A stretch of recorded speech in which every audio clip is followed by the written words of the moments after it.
Et hello, bonsoir, alors aujourd'hui on va parler d'un truc qui me tient vraiment à cœur, c'est chacun des donjons, et là je m'adresse vraiment à un maximum de Français, j'espère que... Je pense que je ferai ça à chaque saison, j'en suis pas certain, mais très longtemps j'ai voulu faire ça sur chacune des saisons où j'ai pensé à faire ça simplement, mais je me suis jamais lancé par difficulté, par, par le temps que ça prend aussi, pour simplement en fait vous occuper, enfin, vous aider un petit peu au niveau des donjons, et pour très honnêtement, rendre mon expérience de PU un petit peu plus agréable, même si je pense que ça n'aura absolument aucun impact. Voilà. On va parler aujourd'hui donc des salles de l'infusion, on va faire les donjons dans l'ordre, donc les 8 donjons de cette saison, de saison 2 de Dragonflight, et on va parler donc des routes, des mécaniques possibles à faire. Évidemment, il y a pas mal de routes différentes, il y a pas mal de choses à savoir, je vais pas parler d'absolument tout, mais voilà, j'ai envie de parler d'un petit peu tout ça. Donc, première chose, on va parler du pourcentage. J'aimerais bien que les gens arrêtent de passer à droite, parce qu'à droite, on va avoir vraiment beaucoup plus d'appareils de... je sais plus comment ça s'appelle en français. euh, de confinement, je crois, voilà. Et ça demande vraiment beaucoup de contrôle, que ce soit en fortifié comme en tyrannique. C'est vraiment pas évident. Et j'aimerais absolument pointer du doigt que c'est pas obligatoire de passer vraiment par les crapauds et qu'on peut très bien changer de route et passer sur ce côté-là. On va skip, on va avoir un peu plus de pourcentage, mais on va véritablement skip les crapauds et c'est ce qui pose beaucoup de problèmes. D'où l'intérêt potentiellement de faire un skip quelque part aussi, potentiellement ce petit pack là, et de prendre un petit peu plus de choses plus tard. Enfin voilà, il y a vraiment pas mal de choses qu'on peut faire. Les routes sont vraiment très polyvalentes, on peut faire pas mal de choses, il y a pas mal de liberté. Vraiment, prenez le temps, prenez Mythic Dungeon Tool, faites expérimenter avec, voilà. Je me suis pas pris la tête, j'ai juste fait un pool, j'ai pas vraiment. Sachez que vous pouvez vraiment faire beaucoup de choses, mais voilà. J'ai pas vraiment cherché plus loin, je veux juste vraiment expliquer brièvement les choses. Donc déjà, première chose, ces petits mobs là, ils font un cleave qui applique une bleed. Donc déjà, première chose, c'est ne restez pas sur les danks. Il va y avoir un cri démoralisateur, donc il faut, si possible, kick pour vraiment augmenter les dégâts, notamment en semaine fortifiée. En tyrannique, c'est un peu moins grave, mais ça va pas être la priorité ça va être les appareils de confinement, je crois qu'il n'y en a pas sur le premier pool, s'il y en a un. Donc voilà, il va y avoir un rayon de confinement, donc s'il y en a un, ça se soigne, même en fortifié, même sur de la 20, de la 22, ça va pouvoir se soigner. Mais si on a un deuxième rayon, ça va être très compliqué, et ça se, pour ainsi dire, chaincast. Donc il va falloir beaucoup de contrôle sur les packs, notamment si on va à droite, où il y en aura plusieurs. Mais extrêmement important, ça va être de kick ou stun l'expulsion, sachant que j'ai eu des circonstances un peu bizarres où j'avais l'impression de plus pouvoir kick en fait l'expulsion, donc je sais pas à quoi c'est dû, mais voilà. Truc intéressant, voilà, ces packs là vont pouvoir détecter l'invisibilité, et ils sont, tous ces packs sont, pour ainsi dire, tous affectés par les afflis, même les petits crapauds vont être affectés par les afflis de type galvanisant. Alors après, c'est évidemment les gros qui vont appliquer les galvanisants, mais ça va pas être les petits crapauds eux-mêmes qui vont l'appliquer. Mais ils peuvent subir galvanisant quand même. Voilà. Le reste, ça va être un saut sur ces mobs-là, et c'est à peu près tout. Il va y avoir un vent arrière, mais c'est vraiment pas dramatique. C'est un petit buff, ça peut, je crois, se spell steal, sinon ça peut se mass dispel, et ça peut aussi... Non, c'est tout, ça peut pas se désenrage. Voilà, bon bref. Il n'y a pas grand chose à faire, c'est loin d'être votre priorité, c'est qu'une histoire de vitesse d'attaque et de vitesse de déplacement. Votre tank devrait s'en tirer, sauf si potentiellement c'est un V400, il va peut-être un peu plus douiller en semaine fortifiée, notamment sur des gros pools comme un double pack comme ça ou un double pack comme ça peut piquer. Donc la même chose, hein, vraiment, par ça après ça va être au tank, hein, mais en général j'aime bien prendre ces deux packs là, ce petit pack là potentiellement tout seul ou directement avec les deux, mais il faut faire gaffe parce qu'il y a un petit appareil. Ce petit pack là tout seul, si vous faites autrement, que vous faites les trois en premier, vous pouvez très bien prendre ces deux packs là, mais il est vraiment violent. Savoir qu'on peut très bien BL aussi au début et gagner un petit peu de temps sur la BL et récupérer la BL potentiellement un petit peu plus rapidement sur un boss. Voilà. Et ce pack là, ces deux packs là, pardon, il faut savoir qu'ils sont extrêmement meurtriers. Vous pouvez d'ailleurs potentiellement enlever ça et faire un petit peu plus de trash plus tard, d'ailleurs, maintenant que j'y pense. Mais voilà, ces deux packs là sont absolument meurtriers parce qu'il y a énormément de dégâts en cleave et il y a beaucoup de rayons. Et ce pack là potentiellement peut être un peu chiant en caster parce qu'il y a pas mal de sauts. Voilà. Donc le premier boss, si vous avez un démo, votre vie elle va être beaucoup plus simple. Si vous n'en avez pas, ça va être un petit peu plus compliqué. J'aimerais notamment pointer du doigt que les races, genre, il me semble que nain ça marche pour enlever les bleeds, bah, ça marche aussi pour le debuff de surcharge de puissance. Mais un moine heal, ça peut être très intéressant sur ce boss, ça peut vraiment shine un petit peu par rapport aux autres soigneurs, je pense. Puisque donc vous allez pouvoir mass dispel potentiellement la surcharge de puissance, notamment à partir du moment où il aura fait sa barrière. Donc, truc intéressant à savoir, c'est que évidemment il y a un cliff sur le tank, donc le tank peut potentiellement bouger un petit peu plus loin le boss. Ça permet notamment de mettre une porte démo qui va vers là-bas par exemple. Une fois que vous avez les debuffs de surcharge, vous partez, vous reprenez la porte pour revenir. Et voilà. La mécanique est plus ou moins terminée, il n'y a plus grand chose d'autre. Le déferlement, bah il n'y a pas de truc magique, hein. Vraiment si vous voyez un CD heal qui part, ne claquez rien. Si vous voyez qu'il n'y a pas de CD heal, c'est CD def ou heal perso, enfin voilà. Voler d'étincelles, on peut sidestep autant qu'on peut. Voilà, il n'y a pas grand chose d'autre, hein. Honnêtement, c'est juste bidon. Et pour ce qui est de la mécanique de la transi, donc il y a la possibilité de claquer une BL dessus. Honnêtement, j'ai pas trop confiance, sauf si vous avez vraiment un DK 100 pour grip, ou même un DK autre chose qu'un double grip, pour vraiment attirer un maximum les orbes et vite s'en débarrasser pour rester le moins possible dans la phase. Parce que plus vous restez, plus la zone de surcharge sera grande et plus ce sera compliqué de soigner et même de sortir de la zone. Donc voilà, en tyrannique, c'est extrêmement dangereux ce boss. C'est pour ça qu'un démo, ça peut être intéressant aussi. C'est pour simplement la porte démo pour se barrer de la surcharge. Mais voilà, le principal, c'est d'être un maximum au cac pour que toutes les petites boules viennent. Et une fois que les boules sont là, on les défonce, on stun pour pas qu'elles bougent, on met un vortex si on a un wave, et c'est parti pour l'exécute du boss. Maintenant, on peut partir sur là où il y a les crapauds. Si on part sur là où il y a les crapauds, le kick prioritaire, ça va vraiment être la focalisation élémentaire, puisque donc ce kick va pouvoir les renforcer mutuellement pour faire des instant cast, et c'est horrible, vraiment, ça met hyper cher. Et même en tyrannique, hein. Si c'est pas kick, ça peut littéralement être un wipe, ne serait-ce que sur une 15.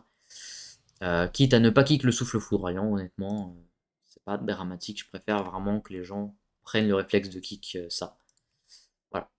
Maintenant, pour ce qui est de la petite libellule, faut juste pas rester devant, c'est tout. Il n'y a pas grand chose d'autre. Il y a un spell steal possible à faire sur le battement évasif.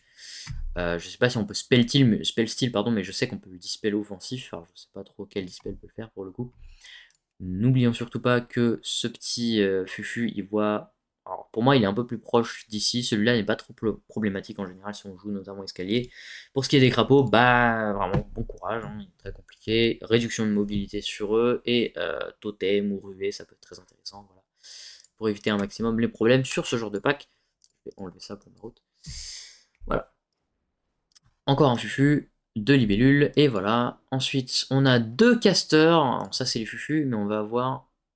Normalement, on est à 3, d'accord. Il y a 3 casters, donc ça ne veut pas que c'est véritablement un enfer. C'est plus un enfer que je pensais. Donc, faut surtout pas négliger l'importance des marques. Si on est en PU qu'on n'a pas spécifiquement d'add-on, ne négligez surtout pas vraiment le fait de manuellement marquer les cibles une par une et de dire, par exemple, si vous êtes tank, je marque le crâne et je me dis, bah, je vais kick crâne, je marque l'autre croix et un mec, enfin, je désigne un mec pour kick croix et puis l'autre, bah, kick le dernier, quoi.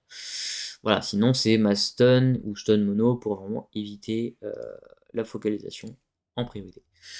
Ensuite, là, pour ce qui va être de ces gros petits bonhommes, on va essayer en général de focus vraiment celui-ci, puisque c'est celui qui va se TP un petit peu, c'est celui qui va invoquer des adds, et c'est à peu près tout. Maintenant, pour ce qui est de l'autre, bah simplement, il faut essayer de se souvenir de faire des kicks, et il faut essayer de ne pas oublier la subduction magmatique qui est ensuite suivie de l'écrasement de magma.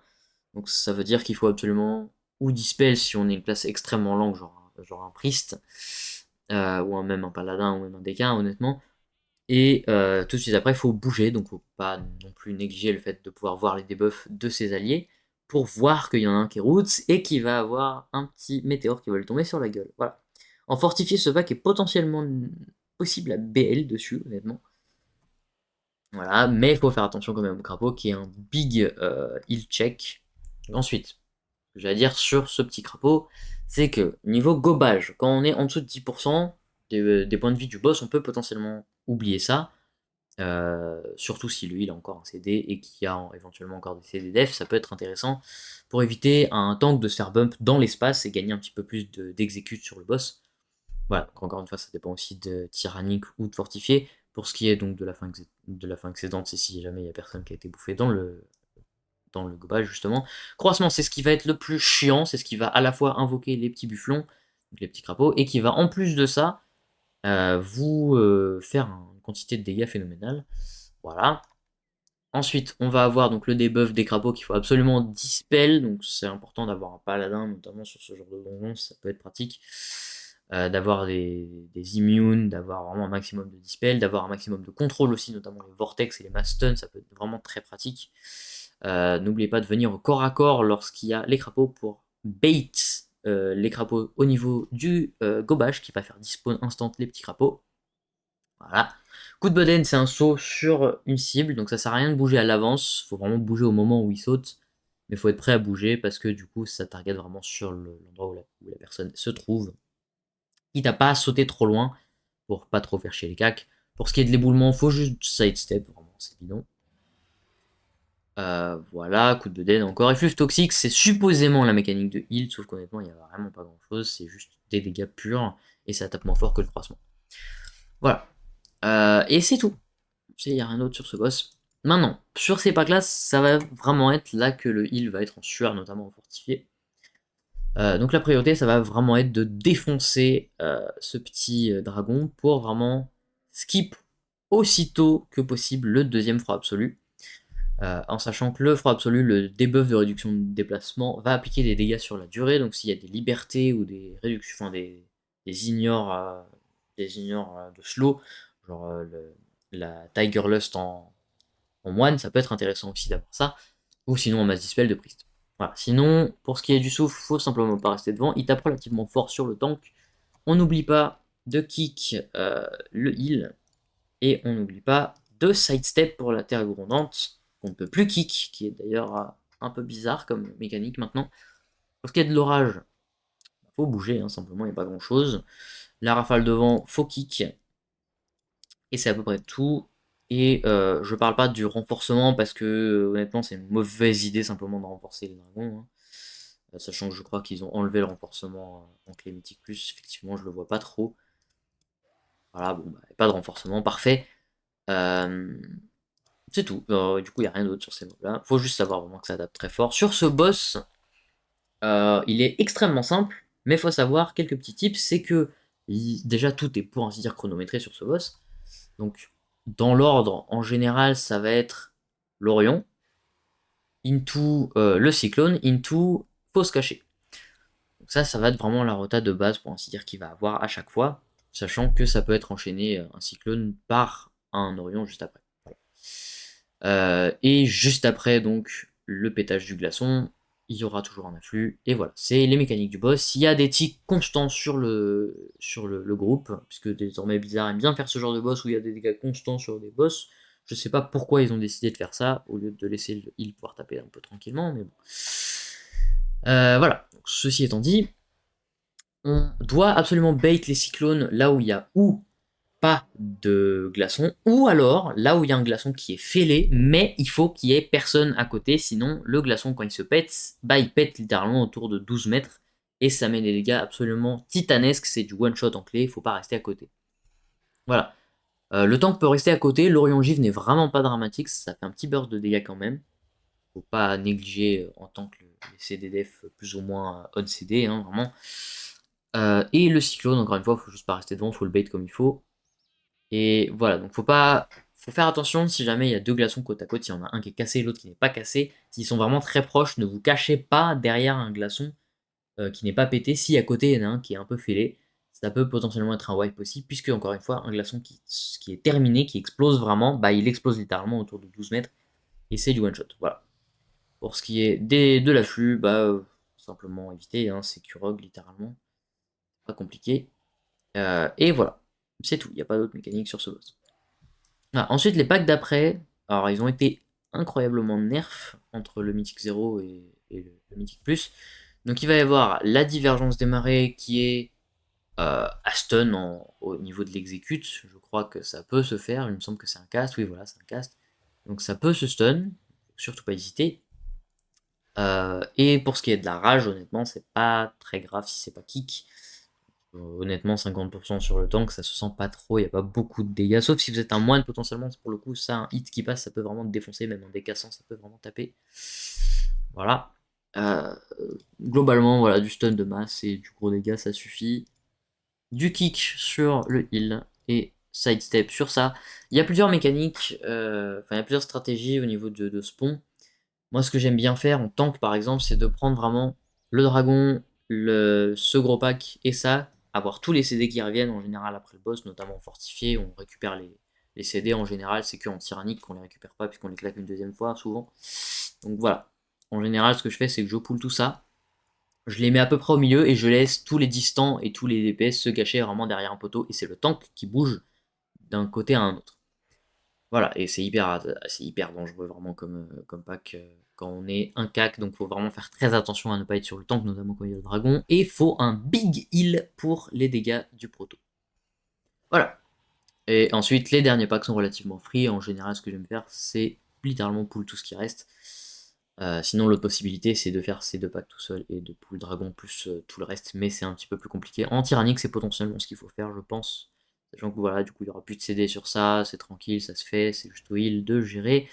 Et comme ça, quand on arrive sur le boss, pouf, on a les CD qui reviennent. Voilà, c'est à peu près tout ce que j'ai à dire sur ce petit donjon. N'oubliez pas que si vous mourrez et que vous revenez au début du donjon, il y a un passage sur le côté peu importe quel côté, mais il y aura toujours un passage pour descendre vraiment ou ici ou je crois ici.